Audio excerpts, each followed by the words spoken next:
Hello friends, welcome to my channel. ఈరోజు వీడియోలో అందరికీ ఎగ్లెస్ ఫ్రూట్ కేక్ని చూపిస్తానండి. చాలా బాగుంటుంది అండ్ చాలా ఈజీ కూడా చేసుకోవడము. ఎగ్ వేస్తే కొంతమంది ఇష్టపడరు, సో అలాంటి వాళ్ళకైతే ఈ వీడియో చాలా బాగా యూజ్ అవుతుంది. తప్పకుండా చూడండి.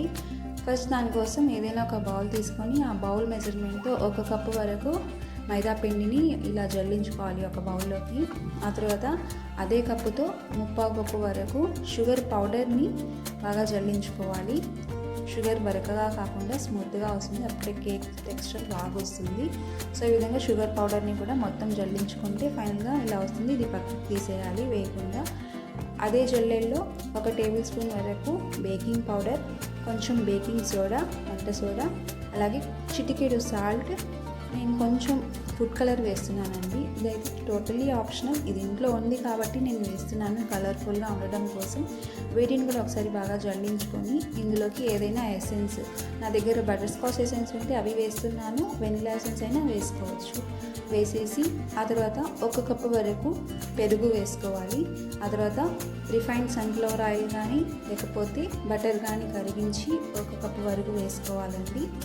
మొత్తం బాగా విస్కర్తో ఈ విధంగా ఒకే డైరెక్షన్లో కలుపుకోవాలి. ఆ తర్వాత కొంచెం కొంచెం కాచి చల్లార్చిన పాలు వేసుకుంటూ ఈ కేక్ బ్యాటర్ని రెడీ చేసుకోవాలి. ఈ విధంగా రెడీ చేసుకున్న తర్వాత కేక్ మోల్డ్ తీసుకొని అందులో బటర్ పేపర్ వేసుకోవాలండి. బటర్ పేపర్ లేని వాళ్ళు కొంచెం ఘీని కేక్ మోల్డ్కి రాసి ఆ తర్వాత మైదా పిండి బాగా స్ప్రింకిల్ చేసి ఈ విధంగా కేక్ బ్యాటర్ వేసేసుకోవచ్చు. చాలా ఈజీ.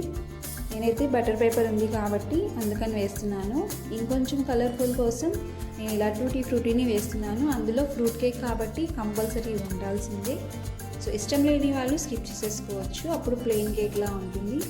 ఒకసారి ఇలా ట్యాప్ చేసి ఆ తర్వాత కుక్కర్ని స్టవ్ మీద ఒక 5 నిమిషాలు ప్రీ హీట్ చేసి అందులో ఏదైనా ఇలాంటి స్టాండ్ పెట్టి ఆ తర్వాత ఈ కేక్ మోల్డ్ని దాంట్లో పెట్టేసేయాలి. హాఫ్ అన్ అవర్కి అయితే మీడియం ఫ్లేమ్లో కేక్ అనేది బేక్ అయిపోతుంది. చాలా బాగుంటుంది కేక్. ఫైనల్గా కేక్ బేక్ అయిందో లేదో తెలుసుకోవడానికి టూత్పిక్తో కానీ లేకపోతే ఫోర్క్ ఇలా గుచ్చి చెక్ చేసుకోవాలి. ఏమీ అంటకుండా క్లీన్గా వస్తే కేక్ రెడీ అయినట్టు. ఏదైనా అంటితే మాత్రం ఇంకో 5 నిమిషాలు పెడితే సరిపోతుంది.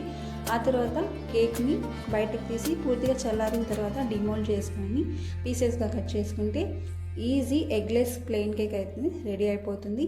ఫ్రూట్ కేక్ అయినా అనొచ్చు, ప్లెయిన్ కేక్ అయినా అనొచ్చు. చాలా చాలా బాగుంటుందండి. పిల్లలు అడిగితే హాఫ్ అన్ అవర్లో మనం చేయొచ్చు. చాలా ఈజీ. ఇంగ్రీడియంట్స్ కూడా మనకి ఇంట్లో ఎప్పుడూ ఉండేవే ఇవి. ఒకసారి తప్పకుండా ట్రై చేసి చూడండి. వీడియో అందరికీ యూజ్ అవుతుంది అనుకుంటున్నాను. చూడండి ఎంత సాఫ్ట్గా, ఎంత స్పంజీగా వచ్చిందో కేక్. చాలా బాగుంటుంది టేస్ట్. మీరు తప్పకుండా ట్రై చేసి చూడండి. మళ్ళీ చెప్తున్నాను. అలాగే వీడియో నచ్చితే లైక్ చేసి ఇలాంటి మరెన్నో టేస్టీ రెసిపీస్ కోసం, వ్లాగ్స్ కోసం మా ఛానల్ని సబ్స్క్రైబ్ చేయండి. Thanks for watching. Bye bye.